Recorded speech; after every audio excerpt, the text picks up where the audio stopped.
say like the things that you struggle with now, is it when you look at your friendships now, do you feel like, I don't even know how to explain it, but because you would get close to people and then have to move. Yeah. Do you feel like now kind of you don't get too close to people because there's almost ingrained in you that... That definitely was, I think I'm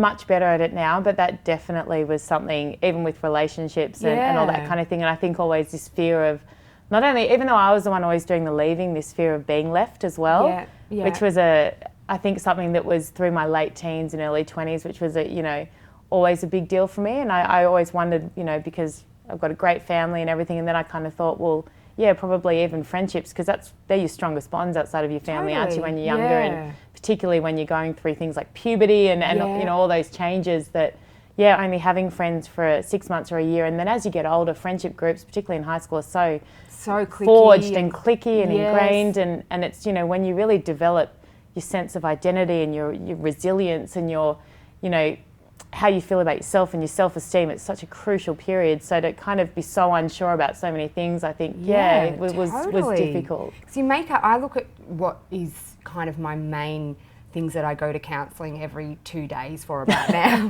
That's very frequent, yes, I like it. Just when I do go, which I'm such a firm believer in counselling too. Yeah. Like my partner, I'll go, okay, let's go for a check-in, or otherwise I'm just like, okay, I'm feeling a bit shit right now. But most of the stuff goes back to your childhood. Yeah. Like I used to always watch movies and see that, and the shrinks always say, let's go back to when you were 3. And I used to be like, sorry, Otto, is that the best you got? But you're right, a lot of that, because they're very powerful years in terms of forming you as a person, aren't they? So I think, definitely a lot of the things, would definitely come from that. Yeah, and you were one of 4? One of 4, yes. And do you think because you guys moved so much, you were so close to you've spoken about your sister a lot? Yeah.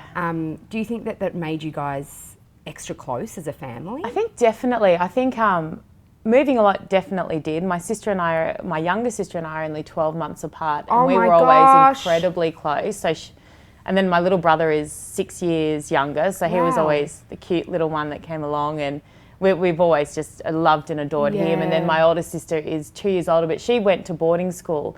So there kind of was a period there where we didn't, see a lot of her, only when we kind of went home for holidays and that kind of thing. But then kind of once we all got back home, now we're so, given, she got ill, she was diagnosed with bowel cancer 5 years ago, my older sister. So when she got ill, that just was next level. But you kind of grow up thinking that every family's like that. And I've always, when I was younger, I thought everyone has 2 parents that love them, and everyone has, siblings that are wonderful and supportive. But as I got older, I realised that's rare. That's rare. And, when I wanted to go to a party when I was younger, and Mum would be like, oh, that's lovely, I'll just ring the parents and check. And I'd be like, the whole freaking point of having the party is the parents don't know when you're away. And I used to get so frustrated. I'm like, well, Jessie's parents don't give a flying fuck that she's, that she's going. And I used to get so frustrated. Now I look back and think, thank God I had parents that cared and loved me. And, I just think I'm so lucky. And, all of us were raised like that. And, we're really, really close.